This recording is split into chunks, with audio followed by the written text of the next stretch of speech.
Picture a future where dreaming of wealth is a death sentence.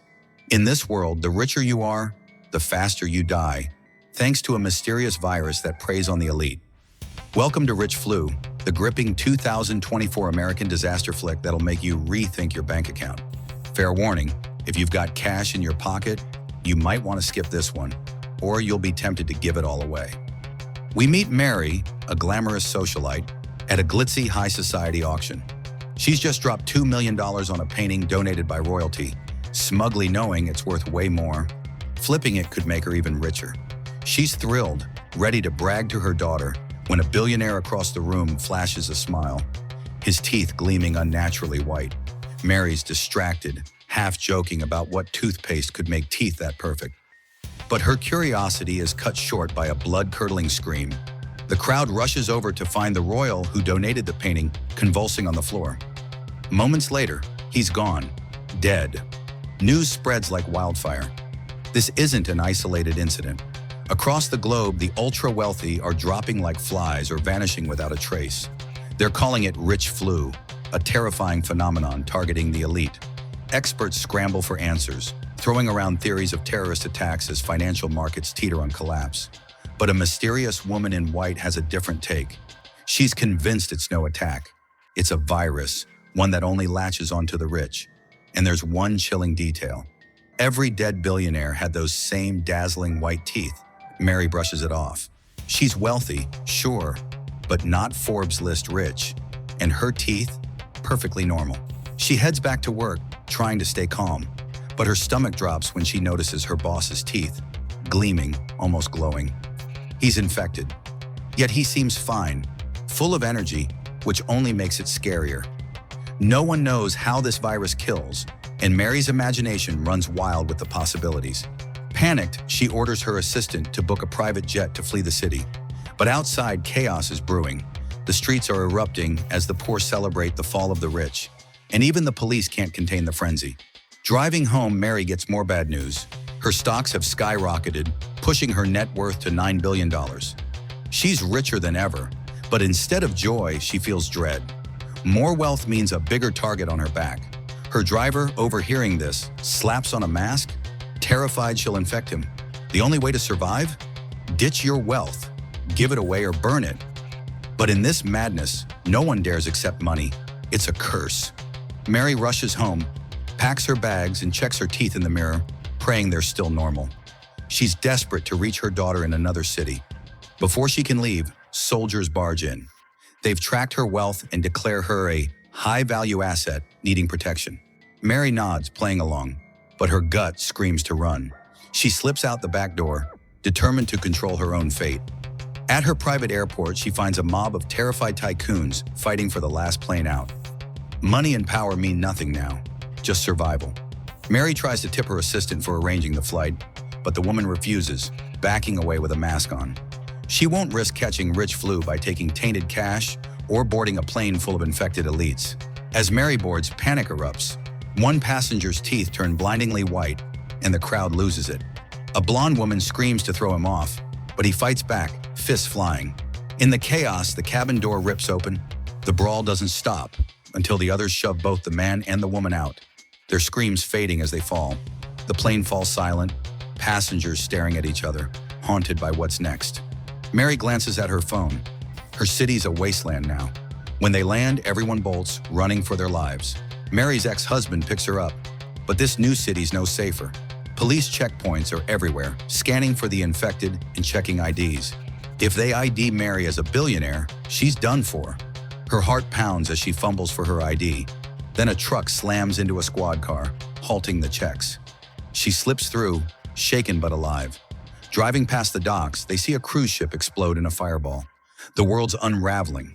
Experts are clueless, unable to trace the virus's source.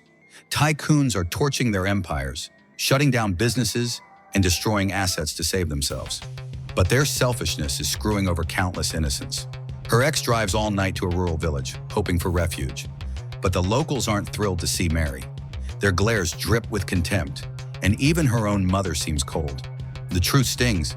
Years ago, during a Mediterranean crisis that left millions homeless, Mary, then a powerful player, ignored the suffering and pocketed profits.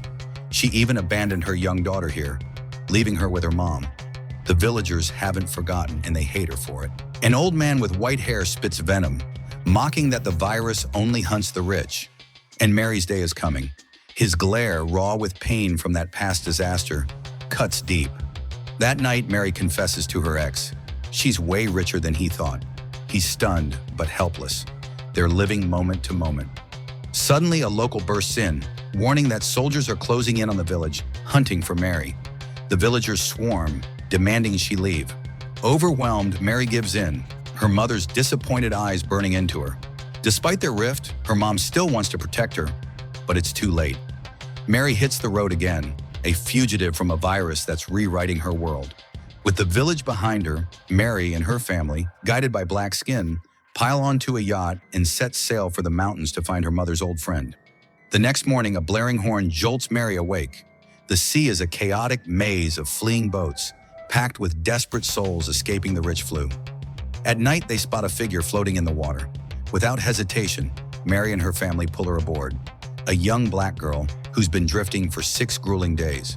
But their act of kindness takes a dark turn when another yacht pulls up, bristling with armed men who look ready for war. Mary's family pleads that they're refugees, but the men don't buy it. They're branded illegal stowaways and dragged away. By dawn, their captor's boat reaches a coastal region north of Africa. Just as they near the shore, Mary and her family are shoved into the sea. Miraculously, the men spare their lives. Washed ashore, they stumble into a transit hub for African migrants heading to Europe. A chaotic makeshift shelter where refugees scramble for food and supplies. Mary, still clinging to her pride, can't bring herself to beg for handouts. If not for the girl they saved, who fights to secure them water and bread, they'd be starving. But during a security check, the girl faces harsh treatment, and Mary's mother snaps, calling out the guards for racism. A soldier's roar shuts her down, leaving them shaken. Desperate, Mary begs a camp official to help them reach Europe, but he's powerless.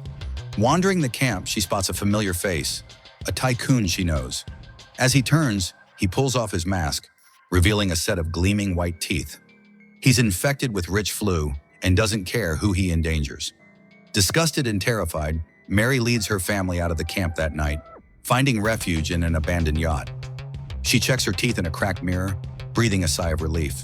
They're still normal, but her ex-husband's silence unnerves her. He confesses. To protect her, he signed a secret contract transferring her billion-dollar fortune to his name. Despite their divorce, his love for her never faded. Tears stream down Mary's face, a mix of gratitude and guilt. Their moment is shattered when thugs attack, targeting Mary's mother and trying to kidnap their daughter. Mary and her ex fight like cornered animals. In the chaos, Mary takes a knife to the gut but channels her rage, smashing a rock into one thug's skull to save her daughter. She lands another blow on a second attacker, ensuring they're no longer a threat. Her daughter, wide-eyed, finally sees the fierce love driving her mother's actions. Days later, the shelter's crumbling. No more food, no more hope.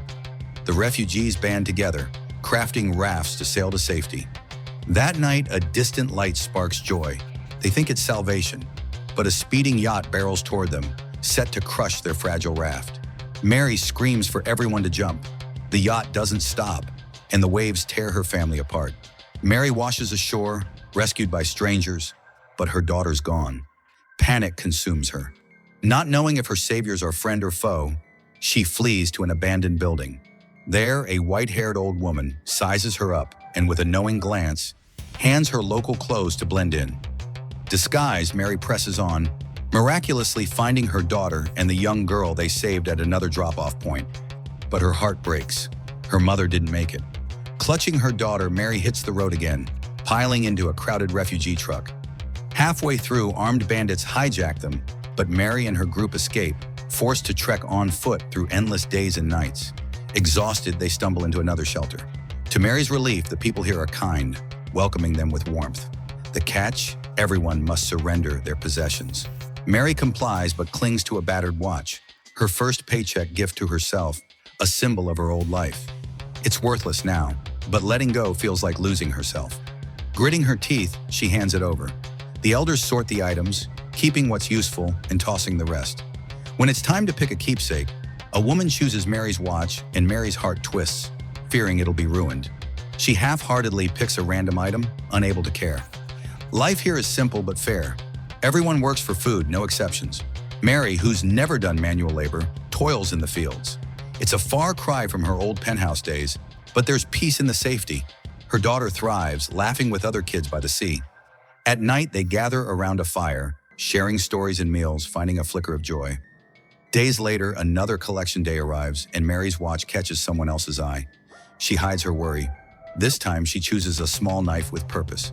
She spends her days polishing seashells she finds on the beach, each one gleaming like a pearl. 6 shells later, during a beach bonfire, Mary's eyes lock on the old woman wearing her watch. When the woman steps away, Mary follows, showing off her polished shells.